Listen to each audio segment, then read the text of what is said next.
You know, I think it takes a couple of $1 million to win the auditor's race, but I have a very, very strong group of backers, and I'm very comfortable in my ability to raise money. Earlier you said that you thought it was important to be independent and not involved in making the policies or the laws that you would be.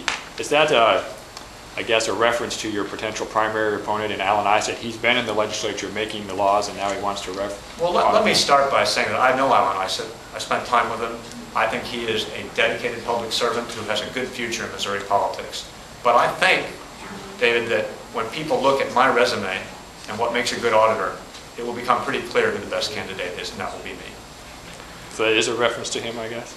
You can draw your own conclusion from that. What sort of job do you think Susan Monteith has done as auditor?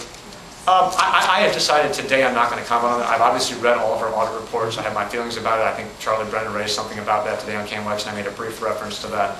But what I want to do is focus on what I can bring. What I can tell you I can do is bring more independence to that race, than to that office than there is right now. How has she not been independent? At this point, I really don't think it's the right day to start talking about my opponent within the Republican Party or my ultimate opponent in the general election. What I want to do is let you all know why I think I would be the best candidate, what my qualifications and experience are, and the kind of independence I would bring to the office. I think there'll be a day down the road to talk about competitors. What sort of things would you do differently in the auditor's office that's not being done right now, for example? Well, again, I've decided that today, and I'll be happy to talk to you about this at some point, but I decided today I am not going to have anything really negative to say about Alan Isett or Susan Monteith, except to say that I think my credentials and experience, my reputation for being extremely tough and very fair-minded and very independent will serve the people of Missouri very well. If you were elected auditor, what would be your foremost priority when you get into office? The foremost priority would be to make sure that every dollar of that stimulus money is free of political influence, corruption, cronyism, or waste. That would be my number one priority.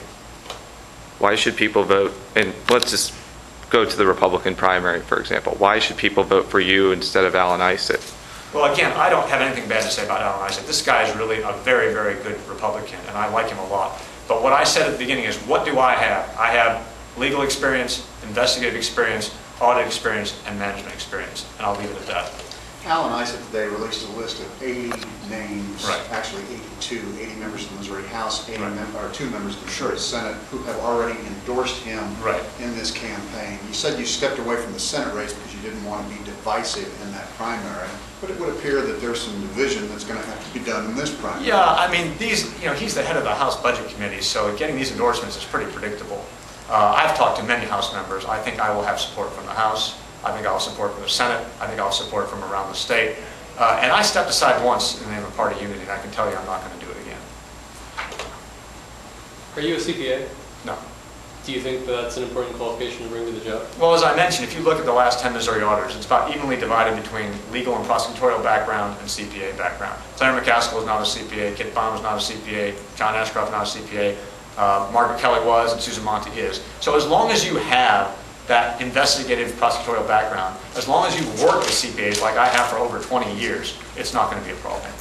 You do have a law degree, though. What do you think that could bring to the auditor's office? Well, as I mentioned, you can look at the responsibilities of the auditor, and it's much more than accounting. It's ensuring legal compliance, that all municipal and state agencies are complying with the laws of the state. So I will be very good at that. That will be a real strong point for me when I'm auditor. Have you been soliciting support from the legal community, for example, for your auditor bid, or is it going to be more broad than that? From everybody. You know, I want everybody's vote. And so yes, lawyers, but doctors, everybody. I mean, I've been soliciting support from broad groups of businesses, public officials, everybody. And it's been a really, I mean, people are very impressed with my resume. I have to tell you, they think I'm very much tailor-made for the Missouri auditor's position. After a career